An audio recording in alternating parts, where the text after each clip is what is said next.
আমি সত্যি আর পারি না। তোর বাবা না ঠিক বলেন, শ্রেয়াকে যত তাড়াতাড়ি সম্ভবই বাড়িতে আনা দরকার।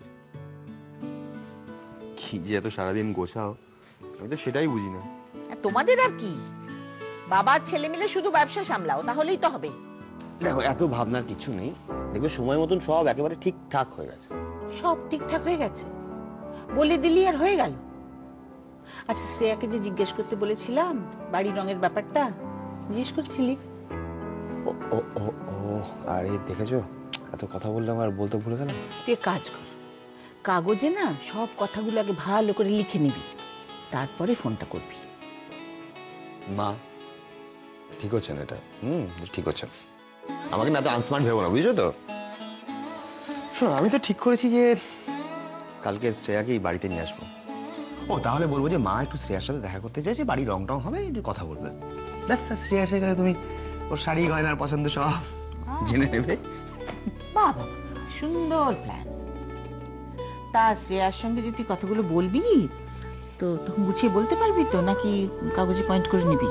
মা মানে আবার মানে হয় না। প্রমীলা, তোমার কথা কিন্তু আমি কিছু বুঝতে পারছি না। আমাদের মেয়েকে বিয়ে করে প্রবাল ভাবছে ও জ্যাকপট পেয়ে গেছে, কিন্তু চারপাশটা, ওর বাস্তবটা আসলে কি সেটা তো ওর বোঝা দরকার। আজকালকার দিনে নিজের পায়ে দাঁড়াতে গেলে কত কাঠখড় পোড়াতে হয়, কত লড়াই করতে হয়, সেটা তো ওর বোঝা দরকার। আমাদের মেয়ে ভালোবাসায় অন্ধ হয়ে দিনের পর দিন আমাদের চরম হেনস্থা করেছে, চরম হেনস্থা করেছে। চাপে পড়লে বুঝবে এসব ভালোবাসা টালোবাসা না জানলা দিয়ে উড়ে যায়। ধাক্কাটা পড়লেই না দেখবে দেখবে আমাদের মেয়ে আবার আবার আমাদের কাছে ফিরে আসবে, আসবে, হেল্প চাইবে, আমাদের হেল্প চাইবে, চাইবেই। হ্যালো, আচ্ছা এত বিজি থাকলে ফোনটা কি করে হবে বলুন তো?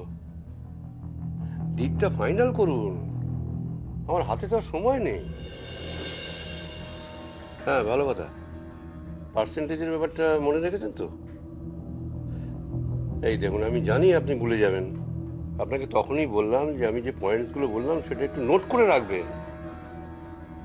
হ্যাঁ, আর ওটা 60-40 করবেন, ঠিক আছে? আর একটু কায়দা করে ওই শুভ্র শৈশবুতগুলো একটু, হ্যাঁ হ্যাঁ হ্যাঁ, দেরি করবেন না। হ্যাঁ হ্যাঁ, কথাবার্তা তো সব হয়ে গেছে, এখন শুধু ডেটটা ফাইনাল করার বাকি। আচ্ছা আচ্ছা, তাহলে আমি এখন রাখি। বিশ্বাস করো বাবা, ঘুমানোর আগে আমি আংটিটাকে বালিশের তলায় রেখেছিলাম। আমি আমি এটাকে অযত্নে রাখিনি। এটা বালিশের তলায় রাখার জিনিস নয় খুকু। এই আংটি কোনো দিন হাত থেকে খুলবি না, রূপম দেখলে কষ্ট পাবে। তুমি দেখে নিও বাবা, এরকম আর কোনোদিনও হবে না। আমি আংটিটা আর কোনোদিনও হারাবো না। আমি আমি তোমাকে কথা দিচ্ছি। আমার পাগলি মেয়েটা একটু একটু বাবা পাগল, আর একটু ভুলবো না, কিন্তু কথা দিলে কথা রাখে। এইভাবে দিনের পর দিন স্কুল কামাই করলে সংসারটা কি করে চলবে বাবা? বাড়িতে বসে বসে সময় কাটিয়ে দিচ্ছিস, স্কুলে যাচ্ছিস না, এরপর তো তোর মাইনে কাটা যাবে। মাইনে কাটা গেলে যাক, কামাই করলে যদি মাইনে কাটা যায় কদিনের, যাক, আমার যেতে ইচ্ছে করছে না, আমি যাবো না।